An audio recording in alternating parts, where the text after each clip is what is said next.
قرآن مجید میں اللہ تعالیٰ نے ارشاد فرمایا کہ یا ایھا النبی انا ارسلناک شاہدا و مبشرا و نذیرا، اے محبوب علیہ السلام، بے شک ہم نے آپ کو گواہ بنا کے بھیجا ہے، خوشخبری دینے والا بنا کے بھیجا ہے اور ڈر سنانے والا بنا کے بھیجا ہے۔ پھر فرمایا وَدَاعِيًا إِلَى اللَّهِ بِإِذْنِهِ، اور ہم نے آپ کو اللہ کی طرف دعوت دینے والا بنا کے بھیجا ہے اس کے اذن کے ساتھ، وَسِرَاجًا مُنِيرًا، اور آپ کو چمکتا ہوا آفتاب بنا کے بھیجا ہے۔ دنیا کے اندر انسان میں جو چیز اسے رغبت دیتی ہے، جو اس کو عمل پر ابھارتی ہے، وہ اس کا عقیدہ اور اس کی سوچ ہوتی ہے۔ انسان کے جو افکار ہوتے ہیں نا، جو اس کی سوچیں ہوتی ہیں، وہ اس کے عمل کو مرتب کرتی ہیں۔ انسان کا جس طرح کا نظریہ ہوتا ہے، پھر وہ زندگی میں عمل بھی اسی طرح کے کرتا ہے، لوگوں کے بیچ رہ کے وہ وقت بھی اسی طرح ہی گزارتا ہے۔ قریش مکہ اور حضور سید عالم صلی اللہ تعالی علیہ وسلم سے جو پہلے کے لوگ تھے، ان کے افکار بہت ساری خرابیوں کا شکار ہو گئے تھے، فکری کمزوریاں پیدا ہو گئی تھی، مختلف قسم کی اوہام پرستی کا وہ شکار تھے، توہمات میں الجھ گئے تھے۔ حج کا موقع آیا ہے تو اب انہوں نے قبولیت کا یہ نظریہ گھڑ لیا ہے کہ ننگے ہو کے معاذ اللہ طواف کریں گے بیت اللہ کا۔ قربانی کا موقع آیا ہے تو جانوروں کا خون دیواروں کے ساتھ لگائیں گے خانہ کعبہ کی۔ اور قرآن حکیم ہمیں یہ بھی بتلاتا ہے کہ جب حج کر کے لوٹتے ہیں تو اب دروازوں سے نہیں گزرنا، اب ہم نے کوئی اور رستے پھلانگ کے گھروں میں آنا ہے، اس لیے کہ ہم نیک ہو کے آئے ہیں۔ تو مختلف قسم کی توہمات انہوں نے گڑھ لی تھی، اللہ تبارک و تعالیٰ کی ذات کے بارے میں بھی، انبیاء کرام علیہ السلام کے بارے میں بھی۔ قرآن مجید ہمیں کہتا ہے کہ یہودیوں نے جناب عزیر علیہ السلام کو اللہ کا بیٹا کہا، عیسائیوں نے معاذ اللہ حضرت عیسیٰ علیہ السلام کو اللہ کا بیٹا کہا۔ تو افکار کے اندر جب انسان کے بہت زیادہ خرابیاں آ جاتی ہیں، یعنی ایک آدمی کا ذہن بن گیا نا سارے لوگ چور ہی ہیں، تو پھر کسی سے دوستی کرنا، کسی کے ساتھ چلنا، وقت گزارنا اس کے لیے دشوار ہی نہیں محال بھی ہو جاتا ہے۔ اور اگر انسان محسوس کرنے لگتا ہے نا کہ یار نہیں ایسا نہیں ہے، یہ میرے رسول کریم کی امت ہے، اور حضور علیہ السلام نے فرمایا میری امت کبھی گمراہی پر جمع نہیں ہوگی، تو امت میں خیر ہے، ہمیں خیر کو تلاش کرنا چاہیے۔ پھر انسان آہستہ آہستہ نرم ہونے لگتا ہے، لوگوں کو گنجائش دینے لگتا ہے، اور ان کی باتوں کو، ان کی کمزوریوں پر وہ استدلال کرتا ہے کہ یہاں کمزور پڑ گئے ہوں گے، یہاں یہ مسئلہ ہو گیا ہوگا۔ وہ کسی نے کہا تھا کہ جانے کس عمر میں جائے گی یہ عادت میری، روٹھنا اس سے تو اوروں سے الجھتے پھرنا۔ کئی دفعہ یوں بھی ہوتا ہے۔ تو ہمارے ہاں افکار میں اگر حسن رہے، تازگی رہے، خوبصورتی رہے، اب بھی کچھ لوگ ایسے ہیں جو اعتدال کا رستہ چھوڑ جاتے ہیں۔ صوفیاء کی جماعت میں جب سے ملنگوں نے قدم رکھا ہے، اور بہت سارے ایسے لوگ جو کہتے ہیں کہ نہیں تمہیں نہیں پتہ بات معرفت کی ہے، تو ان لوگوں نے بھی خرابی پیدا کر دی۔ پھر اس کا نقصان یہ ہوا کہ کچھ دانشوروں نے، شعراء نے، سیاستدانوں نے معاذ اللہ یہاں تک کہنا شروع کر دیا کہ جو جس کو بھی پکارتا ہے کسی نہ کسی روپ میں اللہ کو ہی پکارتا ہے۔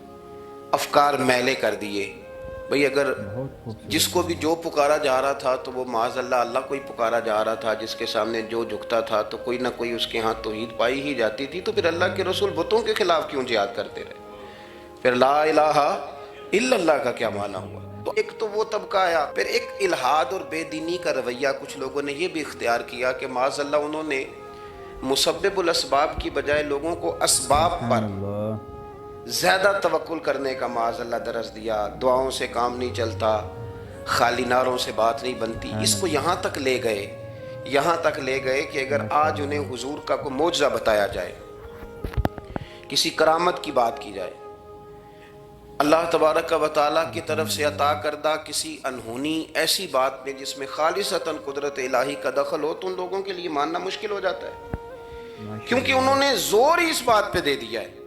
تو ان سارے رویوں کے اندر ہمیں پھر پلٹ کر انہی تعلیمات کی طرف توجہ کرنی ہوگی جو مدینے والے محبوب نے ہمیں عطا فرمائی، جو حضور نے عقائد اور نظریات کا حسن ہمیں عطا فرمایا۔ یہ میرا دور گھبرائے ہوئے لوگوں کا دور ہے، پریشان لوگوں کا دور ہے۔ ڈپریشن کے مریضوں کی تعداد 65% تک پہنچ گئی ہے۔ اس قدر زیادہ لوگ